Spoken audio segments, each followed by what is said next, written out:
Selamat pagi anak-anak. Bu Guru pada kesempatan kali ini akan menjelaskan mengenai aplikasi eksponensial. Di sini kita akan belajar mengenai 3 hal anak-anak.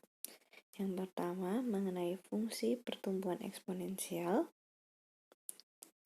Kemudian yang kedua, fungsi peluruhan atau fungsi penyusutan eksponensial. Dan yang ketiga adalah fungsi peluruhan zat radioaktif. Oke. Untuk 3 hal tersebut nanti akan mempunyai rumus yang berbeda. Kita mulai dulu dari fungsi pertumbuhan eksponensial. Pertumbuhan eksponensial contohnya adalah fungsi pertumbuhan penduduk dan bunga majemuk. Untuk rumusnya sendiri bisa dilihat di sini ya. Fungsi pertumbuhan eksponensial. Rumusnya adalah Y sama dengan K dikali A pangkatkan X. Oke. Dimana A itu adalah 1 ditambah R. Ya, dengan syarat A harus lebih dari 1. Oke. Selanjutnya R, ya di sini kan A tadi 1 plus R. R itu siapa? R adalah laju pertumbuhan per selang waktu. Oke, nanti bisa dilihat di contoh. Sedangkan yang dipangkatkan ini siapa? Akan A pangkat X. X itu adalah periode atau waktu terjadinya atau selang pertumbuhan eksponensial itu terjadi, gitu ya. Jadi untuk yang bentuk seperti ini, rumusnya diingat-ingat, Y sama dengan K dikali A pangkat X, di mana A sama dengan 1 plus R. R adalah laju pertumbuhannya, dan X adalah periode pertumbuhan, gitu ya. Untuk contohnya bisa dilihat di sini.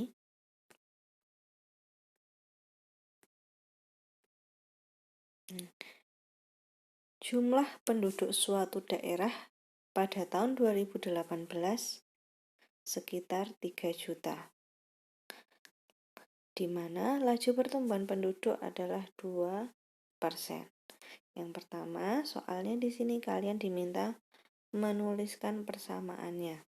Selanjutnya, kalian diminta menentukan perkiraan penduduk pada tahun 2023. Oke, dimulai dari soal yang pertama dulu. Untuk menentukan bentuk umum, bisa dilihat di sini ada contoh penyelesaiannya. Nah, bentuk umum pertumbuhan eksponensial sesuai rumus yang di atas adalah Y sama dengan K dikali A pangkat X. Oke, kita lihat K itu siapa, A itu siapa, X itu siapa. Oke, K itu adalah nanti jumlah penduduk di tahun berapa ini yang diketahui? Di 2018. Sedangkan A tadi kita punya rumus 1 ditambah dengan R. R-nya siapa? Nah, R itu rasio pertumbuhan, rasio laju pertumbuhan. Di sini bisa kita lihat R-nya adalah 2%. Sehingga di sini kita peroleh A sama dengan 1 ditambah dengan R. Sama dengan 1 ditambah 0,02. 0,02 karena 2% itu sama dengan 2/100. Itu sama dengan 0,02. Jadi jangan bingung ya, di sini 0,02 itu dari mana? 0,02 itu dari laju pertumbuhan penduduk yang sekitar 2% dari soal itu. Oke, lanjut.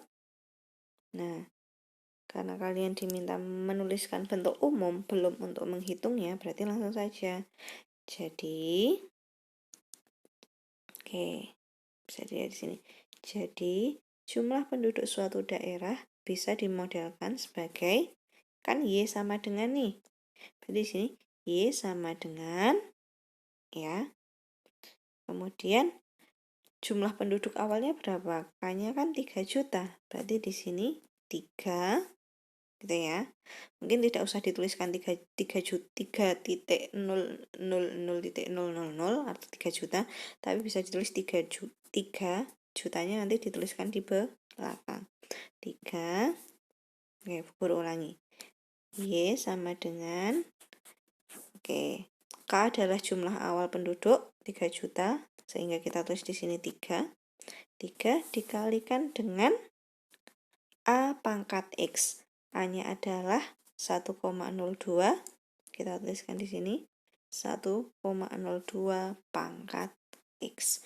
Sehingga kita peroleh jumlah penduduk suatu daerah modelnya adalah Y sama dengan 3 kali 1,02 dipangkatkan X juta jiwa. Itu baru modelnya. Gitu ya.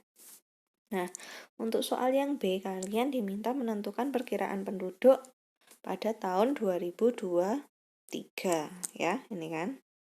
Nah, berarti kita gunakan rumus yang kita peroleh itu di A. Di A kita peroleh tadi kan Y sama dengan 3 kali 1,02 pangkat X juta jiwa.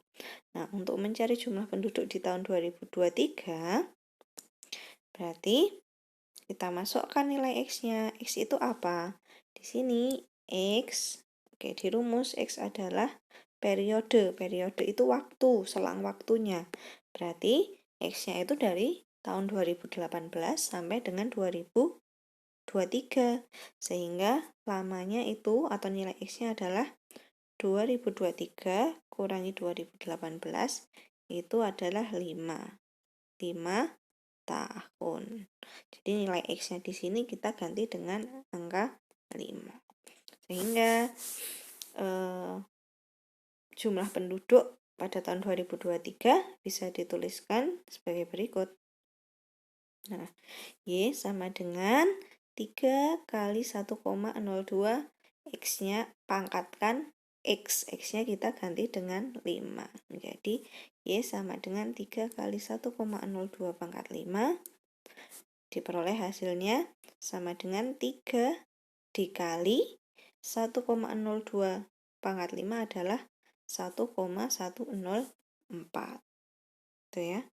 Sehingga diperoleh hasilnya adalah 3,312. Satuannya apa? Juta jiwa. Mengikuti yang ini ya. Oke. Jadi jumlah penduduk daerah tersebut pada tahun 2023 adalah sekitar 3.312 jiwa. Gitu ya. Ini adalah untuk contoh pertumbuhan eksponensial. Oke, selanjutnya Bu Guru lanjutkan untuk bentuk fungsi peluruhan atau penyusutan eksponensial. Yuk, perhatikan di sini. Nah, kalau tadi pertumbuhan itu bisa dikaitkan dengan pertumbuhan penduduk dan bunga majemuk. Nah, kalau peluruhan eksponensial nanti bisa dikaitkan dengan penyusutan nilai jual barang. Itu nanti contohnya seperti ada barang di tahun keberapa nilainya kan akan menurun. Terus kita hitung harga di beberapa tahun yang akan mendatang. Nah, selain itu juga bisa kita menghitung peluruhan zat radioaktif. Oke, untuk yang penyusutan nilai jual barang dulu ya. Rumusnya anak-anak sebenarnya sama dengan rumus yang awal tadi, yaitu rumus pertumbuhan eksponensial. Y sama dengan K dikali A pangkat X. Hanya saja di sini yang berbeda adalah nanti nilai A-nya. Oke, nilai A sebelumnya kalau di pertumbuhan adalah A sama dengan 1 plus R. Ini toh? Nah, tapi kalau di sini anak-anak nilai A-nya karena menyusut bukan naik, karena itu menyusut, bukan bertumbuh, nilai A-nya adalah 1 dikurangi R. Pertumbuhan 1 ditambah R, kalau penyusutan 1 dikurangi R. Sehingga di sini nanti nilai A-nya adalah berupa bilangan di antara 0 dan 1, gitu ya.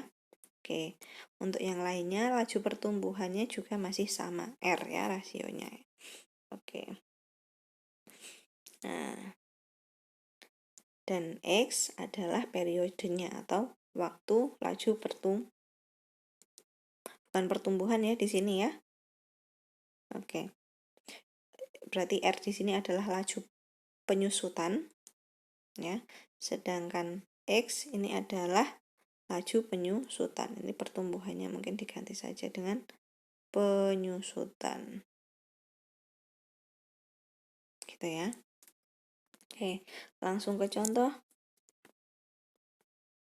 Nah, di sini contohnya mungkin tadi kalau masih bingung, belum bisa membayangkan, perhatikan contoh di sini. Nilai jual sebuah mobil baru adalah 200 juta. Jika nilai jual mobil mengalami penyusutan 10% per tahun, berapa nilai jual mobil setelah 3 tahun? Nah, bisa dibedakan ya dengan contoh yang pertumbuhan. Kalau pertumbuhan nanti setiap tahun jumlah penduduknya meningkat.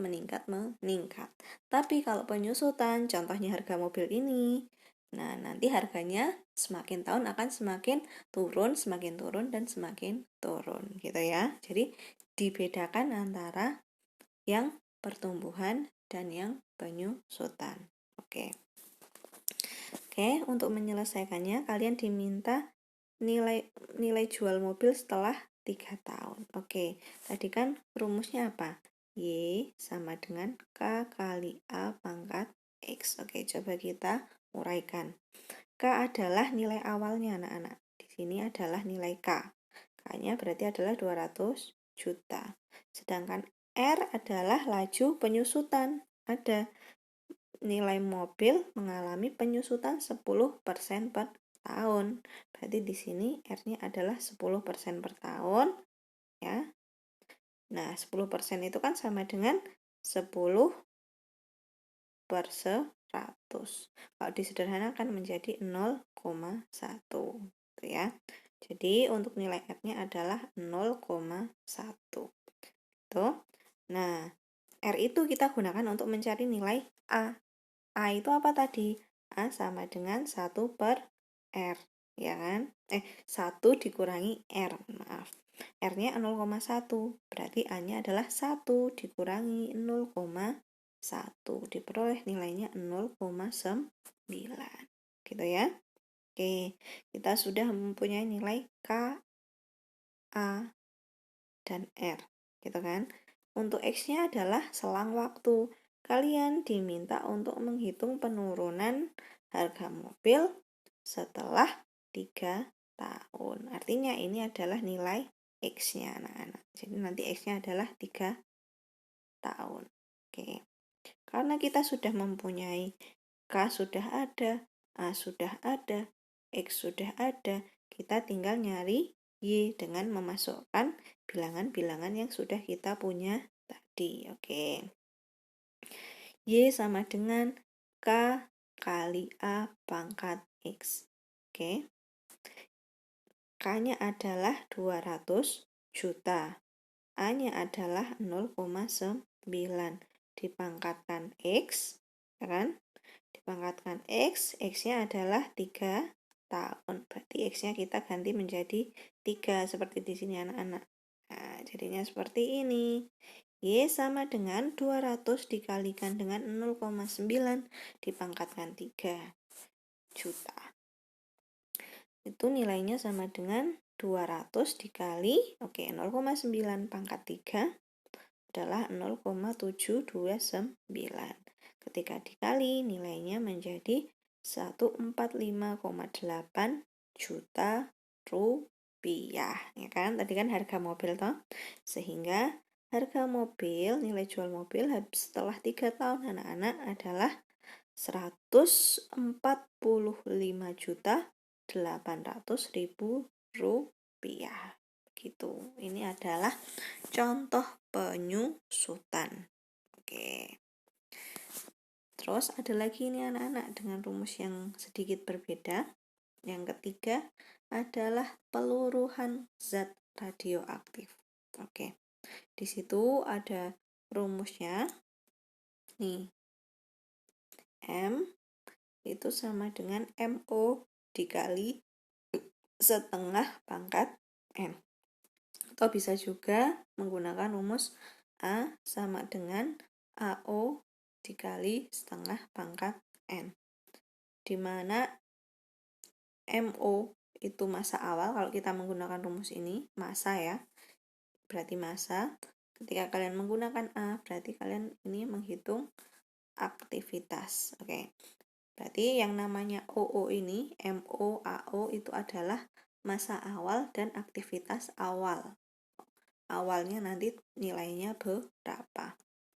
Nah, selanjutnya di sini kan ada N nih. Ada N-nya juga toh. N itu adalah 1 per T besar. Tuh ya. Dengan T kecil itu nanti selang waktu dan T besar adalah waktu paruh. Oke. Mungkin kalau menggunakan rumus masih bingung, kita langsung ke contoh soal.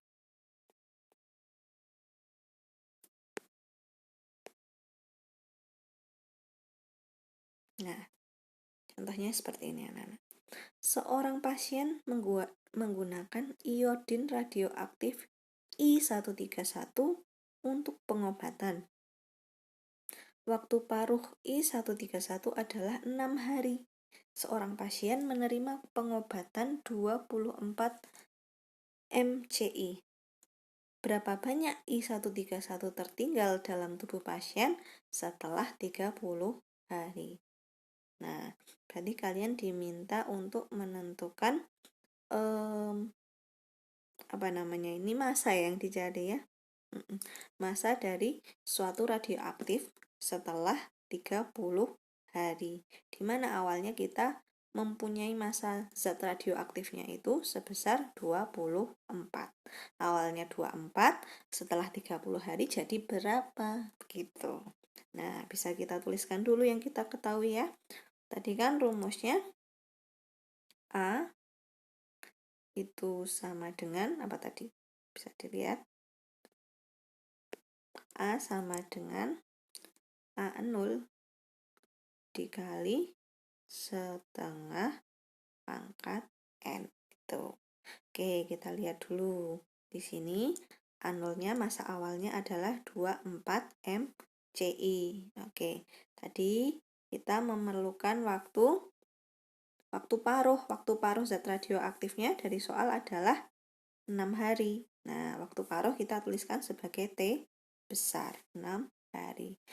Nah, sedangkan waktu yang kita cari untuk waktu yang akan kita tentukan itu kan kita mencari massa benda setelah 30 hari. Sehingga di sini T kecilnya adalah 30 hari. Jangan sampai tertukar ya antara T besar dan T kecil. T besar adalah waktu paruh, T kecil adalah waktu yang kita perlukan. Begitu. Nah, selanjutnya kita kan dari rumus ini kita butuh N anak-anak. Nah, rumus dari N itu adalah rumus dari N adalah T kecil per T besar ya. Waktu dibagi dengan waktu paruh. Sehingga kita punya T kecilnya kan 30 di sini. T besarnya 6, gitu kan? Sehingga N-nya kita peroleh adalah 30 dibagi 6 sama dengan 5. Gitu toh? Kita sudah punya A0 dan juga N. Tinggal memasukkannya ke dalam rumus. Rumusnya A sama dengan A0 kali setengah pangkat N. A0-nya kita ganti dengan 24, kemudian dikalikan dengan setengah pangkat N-nya di sini adalah 5. Sehingga ini kita kalikan menjadi 1/32. Sehingga A-nya sama dengan 24 dikali 1/32 MCI. Sehingga kita peroleh hasilnya adalah 0,75 MCI. Sehingga jadi banyaknya I131 yang tertinggal dalam tubuh pasien setelah 30 hari adalah 0,75 MCI. Oke, jadi seperti itu ya anak-anak. Tadi kita sudah belajar mengenai pertumbuhan eksponensial, penyusutan atau peluruhan eksponensial, dan juga penyusutan suatu zat radioaktif. Oke, Bu Winda harap kalian paham dengan penjelasan dari Bu Winda. Untuk materi selanjutnya nanti kita di pertemuan selanjutnya. Oke, Bu Winda akhiri. Terima kasih. Wassalamualaikum warahmatullahi wabarakatuh.